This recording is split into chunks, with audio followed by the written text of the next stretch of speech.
સુરતમાં ઉમરા પાસપોર્ટ ઓફિસને બોમ્બથી ઉડાવી દેવાની ધમકી મળી। ઉમરા પાસપોર્ટ ઓફિસને ધમકી ભર્યો ઈમેલ મળતા જ હડકંપ। બારડોલી પાસપોર્ટ ઓફિસને પણ બોમ્બથી ઉડાવી દેવાની ધમકી મળી છે।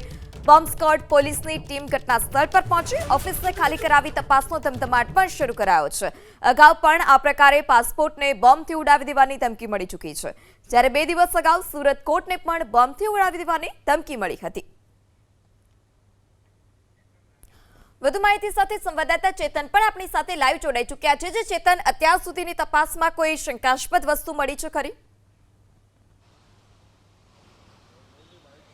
જી, સુરત ઉમરા ખાતે આવેલી પાસપોર્ટ ઓફિસમાં હાલમાં બોમ્બની ધમકી ભર્યો ઈમેલ મળ્યો છે। આ સીધા દ્રશ્યો જોઈ શકાય છે કે ઉમરા વિસ્તારમાં આવેલી પાસપોર્ટ ઓફિસને બોમ્બની ધમકી ભર્યો ઈમેલ મળતા અહીં ભગદડ મચી જવા પામી હતી અને જેવી ઘટનાની ઈમેલની જાણ થતાં તાત્કાલિક જે પોલીસનો કાફલો છે તે અહીં દોડી આવ્યો છે। પોલીસના કાફલો અને જે ડોગ સ્ક્વોડ આવી હતી તે પણ આવી હતી અને સમગ્ર જે પાસપોર્ટ ઓફિસ છે તેનું ચેકિંગ હાથ ધરવામાં આવ્યું હતું, પરંતુ જે પ્રાથમિક માહિતી મળી છે તે અનુસાર હજી સુધી કશું વાંધાજનક નથી મળી આવ્યું, છતાં પણ પોલીસ દ્વારા હાલમાં અહીં ચેકિંગ હાથ ધરવામાં આવ્યું છે। અને થોડા દિવસ પહેલાં 2 દિવસ પહેલાં સુરત જિલ્લા ન્યાયાલય ખાતે પણ બોમ્બની ધમકી ભર્યો મેલ મળ્યો હતો અને આ મેલ બાદ ત્યાં પણ ચેકિંગ હાથ ધરવામાં આવ્યું હતું। જો કે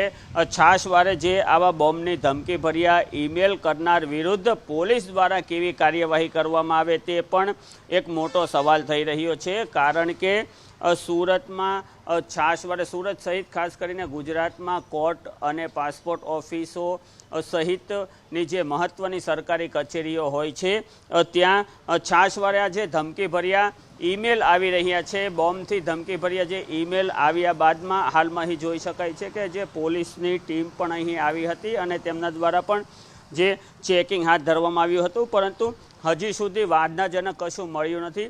પોલીસ દ્વારા જે આ ધમકી ભર્યા ઈમેલ મોકલનાર વિરુદ્ધ કેવી કાર્યવાહી કરવામાં આવશે તે પણ જોવું રહ્યું।